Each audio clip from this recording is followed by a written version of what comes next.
नमस्कार साथियों, स्वागत है आपका कन्हैया जीएस वर्ल्ड में। दोस्तों, हम लोग पढ़ रहे हैं संविधान। इससे पहले हमने एक वीडियो अपलोड किया था, उसमें हमने बताया था कि संविधान के कितने भाग हैं। भाग जितने भी थे 22 भागों के बारे में हमने बताया था। और आगे आने वाले वीडियो में एक एक अनुच्छेद करके जितने भी महत्वपूर्ण अनुच्छेद हैं सभी के बारे में डिटेल से जानेंगे। ठीक है, तो अनुच्छेद अभी नहीं शुरू करेंगे, इस वीडियो के बाद शुरू करेंगे। इसमें हम लोग शुरू करेंगे कि संविधान में कितनी अनुसूचियां हैं और सभी अनुसूचियों को याद करेंगे और कुछ में ट्रिक का इस्तेमाल करेंगे जो कि ज़िंदगी भर नहीं भूलेगा। और इसके पहले हमने पहले वीडियो में बताया था कि 22 भाग हैं। एक बार पूछते हैं, आप बताइए, देखिए आपको याद हुआ कि नहीं। चलिए बताइए कि भाग 20 में क्या है। बिल्कुल सही आपने सोचा, भाग 20 में है संविधान संशोधन, यानी कि संविधान संशोधन करने की प्रक्रिया किस भाग में है? भाग 20 में है। भाग 3 में क्या है? मौलिक अधिकार। ठीक है, भाग 3 में है मौलिक अधिकार। भाग 4 में क्या है? डीपीएसपी। 5 में संघ, 6 में राज्य। ठीक है, बहुत सही। भाग 14 में क्या है? भाग 14 में है केंद्र एवं राज्य के अधीन सेवाएं। ठीक है, भाग 17 में क्या है? 17 में है राजभाषा।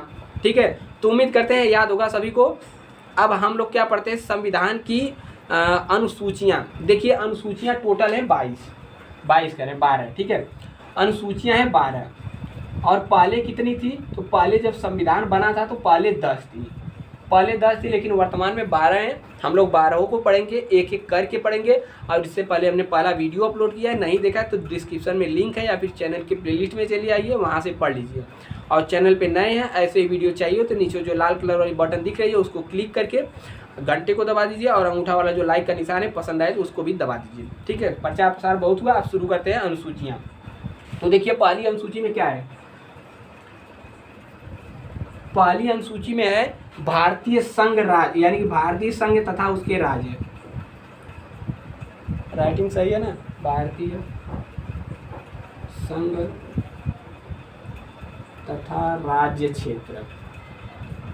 अब देखिए, इसको याद करने में कोई परेशानी ही नहीं होगी क्योंकि हमारा भारत है। पहले किसकी बात होगी? भारत को। तो भारतीय राज्य तथा उसके राज्य क्षेत्र की बात किसमें है? भारतीय संघ तथा उसके राज्य क्षेत्र की बात किसमें है? समीपवर्ती, मतलब क्या कहते हैं इसको, सूची 1 में। ठीक है, अनुसूची 1 में। अब देखिए, इसको कैसे याद करें? तो इसको याद करने की कोई ज़रूरत नहीं है। अब कितने लोग को मन में आ रहा होगा कि आखिर इसको अनुसूची को बनाने की ज़रूरत क्यों पड़ी? देखिए, हम लोग कोई टॉपिक जैसे पढ़ते हैं तो उसमें कोई टॉपिक लिखा रहता है तो उसके ऊपर क्या स्टार बना देता है, और फिर हम लोग को नीचे नोट करके लिखा रहता है इसके बारे में। इसको पढ़ना है तो नोट को पढ़िए। ठीक है, इसी प्रकार से जब हम लोग संविधान का भाग पढ़ते हैं तो भाग में इतना जगह नहीं है कि संविधान के एक एक राज्य के बारे में बताएं। वर्तमान में कितने राज्य हैं? 28 राज्य हैं, 8 केंद्र शासित प्रदेश हैं। तो इतना संविधान के भाग में इतना जगह नहीं, मतलब इतना उसको लिपापोती नहीं करने की वजह से इन्होंने, संविधान निर्माताओं ने सोचा कि इसके लिए कुछ अलग से व्यवस्था की जाए। तो जो भी चीज़ जरूरी है उसको समीपवर्ती, मतलब सूची में डाल दिए। राज्य सूची में लिख दिए कि कितने राज्य हैं, उसको देखना है तो कहाँ आइए? सूची 1 में। ठीक है, तो सूची 1 में आएंगे तो हमें क्या मिलेगा? भारतीय संघ तथा राज्य क्षेत्र। अब पहला तो याद हो गया, अब दूसरा देखिए। दूसरे में क्या है? तो दूसरे में है पदाधिकारियों के वेतन। पदाधिकारी वेतन। ठीक है, वेतन। अब वेतन के बारे में किसके किसके वेतन के बारे में चर्चा है तो समझिए, जैसे राष्ट्रपति हुआ, प्रधानमंत्री हुआ, हमारे राज्यपाल हुए। ठीक है, और जितने भी महत्वपूर्ण नियंत्रक, महालेखा परीक्षक हुए, एससी का सर्वोच्च न्यायालय का मुख्य न्यायाधीश हुआ, मतलब न्यायाधीश हुए, इस सब के महत्वपूर्ण जो पदाधिकारी हैं सभी के वेतन के बारे में किसमें है? 2 में। तो वेतन 2 किसको दो? पदाधिकारियों को दो। तो वेतन 2, तो दूसरी वाले में कौन से हैं? दूसरे वाले में क्या है? वेतन। ठीक है, तो दूसरे में पदाधिकारियों का वेतन है, यह तो समझ में आ गया। अब तीसरे वाले में देखते हैं। अब देखिए, भारत का राज्य बन गया, वेतन दे दिए, अब इनको शपथ तो दिलाना पड़ेगा ना। तो 3 में क्या है? शपथ। अब जितने भी राष्ट्रपति, उपराष्ट्रपति बन गए, लोकसभा अध्यक्ष, ये सब बन गए, तो इनको वेतन देने के बाद मतलब तीसरे नंबर पर इन्हें शपथ दिलाया जाता है। अब देखिए, शपथ में 3 अक्षर, शपथ। तो 3 से कौन से अनुसूची में है? 3 में। ठीक है, तो अनुसूची 3 में कौन है? शपथ। तो पहले में भारतीय संघ तथा उसके राज्य क्षेत्र हो गए। और दूसरे में हो गया वेतन, वेतन 2, तो 2 वाले में वेतन है। उसके बाद शपथ, शपथ में 3 अक्षर, तो तीसरी वाले में ये है, ठीक है, तीसरी अनुसूची में। अब देखिए 3 हो गया, अब चौथा आते हैं। चौथा से देखिए 4 को क्या लिखेंगे, 4 लिखेंगे ना, तो र से पकड़ लीजिए राज्यसभा।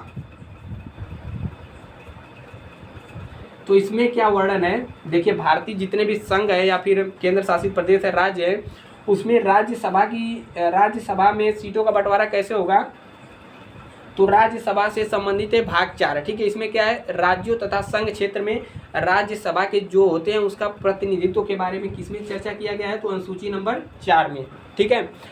तो देखिए 4 र से पकड़ लीजिए राज्यसभा, तो 4 वाला क्लियर हो गया। अब 5 में आइए, अब देखिए 5 में क्या है, 5वां वाला ध्यान से देखिए, 5वां वाला महत्वपूर्ण है। इसमें क्या है, अनुसूचित क्षेत्रों, अनुसूचित क्षेत्र तथा अनुसूचित जनजाति, अनुसूचित क्षेत्र तथा अनुसूचित जातियों का प्रशासन एवं प्रबंधन का प्रशासन। देखिए इसमें यह ध्यान रखिए, क्या अनुसूचित क्षेत्र कर रहा है, फिर क्या कर रहा है, अनुसूचित जनजाति, इसके प्रबंधन की चर्चा किसमें है, प्रबंधन तथा शासन की प्रचार नियंत्रण की चर्चा किसमें है, तो 5 में है। तो 5वां तो एकदम आराम से क्लियर हो गया होगा। अब पढ़ते हैं नेक्स्ट 6वां, ठीक है। तो 6वां वाले के बाद देखते हैं, 5वां याद हुआ कि नहीं। 5 पहले में क्या है, संघ, भारत राज्यों का संघ है, मतलब राज्य संघ। दूसरे में क्या है, वेतन 2 से क्या हो गया, 2 में। अब तीसरे में क्या है, 3 अक्षर है, शपथ में शपथ हो गया। चौथे में राज्यसभा हो गया। 5वें में क्या है, अनुसूचित क्षेत्र वाला हो गया। 5 हो गया। अब 6ठा, अब देखिए 6ठा में क्या देखते हैं। 6ठा में कुछ राज्य स्पेशल है, जैसे असम हो गया, असम, त्रिपुरा, मेघालय, मिजोरम। असम, त्रिपुरा, मेघालय, मिजोरम, ठीक है। इनको कुछ इनके बारे में चर्चा किया गया है, यहाँ की जनजातियाँ, यहाँ की क्षेत्रों के बारे में इसमें चर्चा किया गया है। तो हम लोग को क्या रखना है कि 6ठी अनुसूची में कौन है, 4 है, असम, त्रिपुरा, मेघालय, मिजोरम। इसको शॉर्ट फॉर्म में ATM स्क्वायर भी कहते हैं। ATM स्क्वायर, स्क्वायर मतलब क्या होता है, एम का स्क्वायर मतलब यानी 2 बार। असम, ए से क्या हो गया असम, टी से त्रिपुरा, मी से मिजोरम, आया से क्या हो गया मेघालय, मेघालय और मिजोरम। देखिए यहाँ पे मणिपुर को मत लाइएगा, नहीं तो बहुत दिक्कत होगा। कई बार एग्जाम में मणिपुर दे दिया है और गलत बहुत लोगों ने किया है। तो 6 तो एकदम याद हो गया। अब 7वां आइए। अब देखिए 6 तो याद हो गया। अब 7वां में देखिए क्या है, 7वां में है सत्ता का बंटवारा। सत्ता का बंटवारा, सत्ता का बंटवारा अभी हुए 8 मिनट, ठीक है। सत्ता का बंटवारा, स से 7, स से सत्ता, स से 7, स से सत्ता। तो सत्ता का बंटवारा किस में है, 7 में है। किससे किससे सत्ता का बंटवारा, मतलब संघ, संघ राज्य, ठीक है। इसमें 3 सूचियां भी दी हुई हैं, संघ सूची, राज्य सूची तथा समवर्ती सूची, ठीक है, समवर्ती सूची। अब सूचियों की इसके बारे में समझ लीजिए। देखिए संघ सूची में क्या होता है कि कोई भी कानून होता है जो कि केंद्र सरकार से संबंधित होता है, मतलब उस पर कानून कौन बनाती है, केंद्र बनाती है, यानी कि संघ बनाती है। जैसे कि जनगणना की कार्य कौन करता है, संघ। जनगणना किसका विषय है, संघ सूची का। जबकि जनसंख्या पूछते जो हो रही है 2021 वाली जनसंख्या राज्य सूची का विषय है, ठीक है। तो संघ जैसे कानून कोई कौन बनाता है, जैसे कोई विदेश से मोदी जी कोई फैसला वैसला करके आए तो उस पर कानून कौन बनाएगा, संघ बनाएगा। और राज्य जैसे वन का हो गया, पुलिस का हो गया, ठीक है, और भी राज्य से संबंधित कोई बात हो गया तो कानून कौन बनाएगा, राज्य बनाएगा। और समवर्ती सूची क्या हुआ, इस पर दोनों कानून बनाएंगे। मान लीजिए कोई, देखिए नदी जल क्षेत्र विवाद किस में आता है, राज्य सूची में आता है। और समवर्ती सूची में कोई ऐसा चीज़ हो गया जिस पर दोनों केंद्र और राज्य में झगड़ा हो गया, ठीक है। तो झगड़ा होने की स्थिति में संघ ने अगर इस पर कानून बनाया तो उसका मान्य होगा, राज्य का मान्य नहीं होगा। तो समवर्ती सूची में क्या है कि दोनों लोग कानून बना सकते हैं, संघ और राज्य दोनों। अब 7वां हो गया। अब 8वां देखिए। अब 8वां में क्या है, तो 8वां में है 22 भाषाओं का उल्लेख।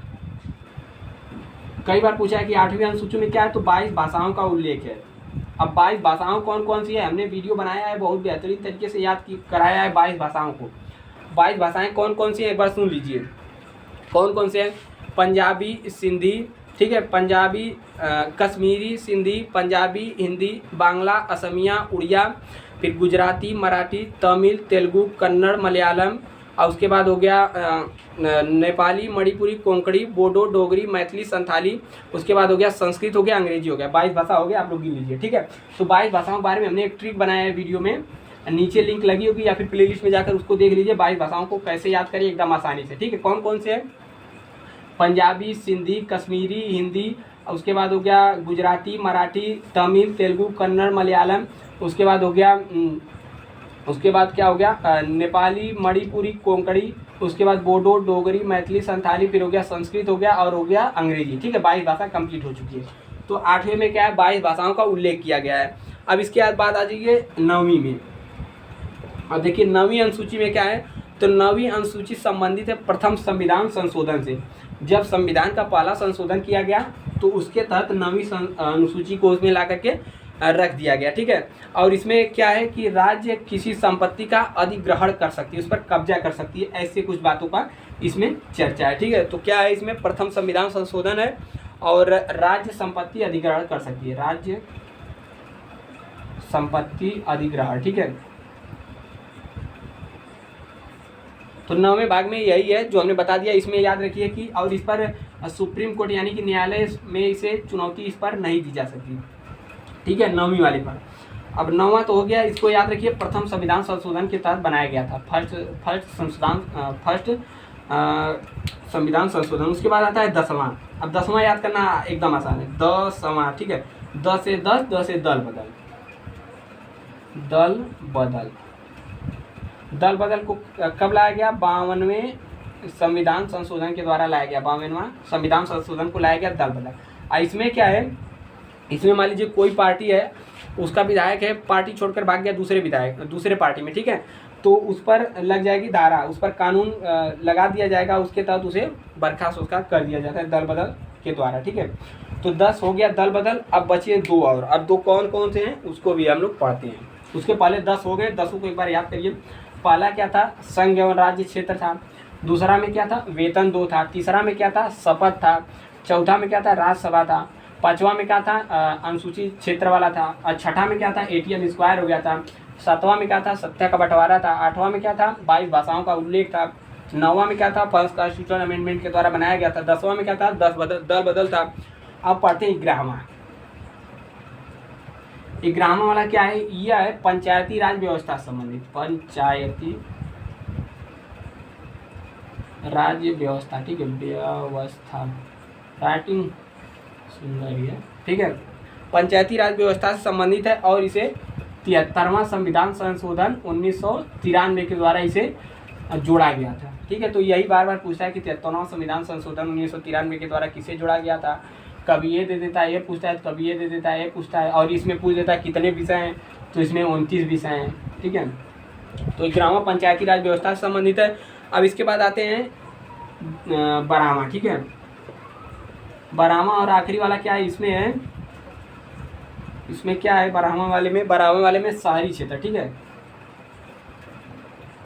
शहरी क्षेत्र से संबंधित है और इसे 73वां हो गया, इसे 74वां संविधान संशोधन द्वारा 1993 में बनाया गया था, यानी बनाया गया था, और 94 में भी इसे लागू कर दिया गया था। तो 11वां में क्या है, पंचायती राज व्यवस्था। 12वां में क्या है, शहरी क्षेत्रों के बारे में, स्थानीय स्वशासन के बारे में है। शहरी क्षेत्रों में स्थानीय स्वशासन। ठीक है, बड़का सा रहेगा स्वशासन। स्थानीय स्वशासन के बारे में इसमें चर्चा किया गया। इसमें 29 विषय थे, तो इसमें 18 विषय हैं। ठीक है, तो हमने बता दिया आपको 12वां अनुसूची और याद करने का ट्रिक भी बताया। अब उम्मीद करते हैं सभी को याद हो गया होगा। 14 मिनट का वीडियो हो चुका है, अब बंद करेंगे इसे, एक बार जल्दी दोहरा लीजिए। ठीक है, पहले वाले में क्या था, भारत राज्यों का मतलब भारत और उसमें जो संघ में जितने केंद्र शासित प्रदेश उसके बारे में चर्चा किया गया था। दूसरे में क्या था, दूसरे में वेतन था। तीसरे में क्या था, 3 शपथ। ठीक है, चौथे में क्या था, राज्यसभा था। 5वें में क्या था, अनुसूचित क्षेत्र था तथा उसका प्रशासन के बारे में था। 6वें में क्या था, ATM स्क्वायर, असम, त्रिपुरा, मिजोरम, मेघालय। और 7वें में क्या था, सत्ता का बंटवारा, संघ सूची, राज्य सूची, ठीक है, समवर्ती सूची। 8वें में क्या था, 22 भाषाओं का उल्लेख। 22 भाषा कौन कौन से हैं याद कर लीजिए। उसके बाद 9वें में क्या था, 9वें में क्या था, प्रथम संविधान संशोधन के द्वारा उसे बनाया गया था। अब उसके बाद देखिए फिर 10वां में क्या था, 10वां में था दल बदल। अब उसके बाद आ जाएंगे 11वां में। 11वां में क्या था, 11वां में क्या था, पंचायती राज व्यवस्था, पंचायती राज से संबंधित था, 73वां संविधान संशोधन 1993। और उसके बाद 12वां में क्या था, शहरी क्षेत्रों के बारे में स्वशासन था। ठीक है, तो उम्मीद करते हैं कि वीडियो बहुत मस्त से पसंद आया होगा। पसंद आया तो वीडियो को लाइक कर दीजिए और जो लाल की बटन दिख रही है उसको दबाकर सब्सक्राइब कर दीजिए। और ऐसे वीडियो के लिए चल जाइए प्लेलिस्ट में, वहाँ पर बहुत सारा पढ़ने को मिलेगा। मिलते हैं नेक्स्ट वीडियो में, तब तक के लिए जय हिंद, स्वस्थ रहिए, मस्त रहिए और देखते रहिए कन्हैया जी वर्ल्ड।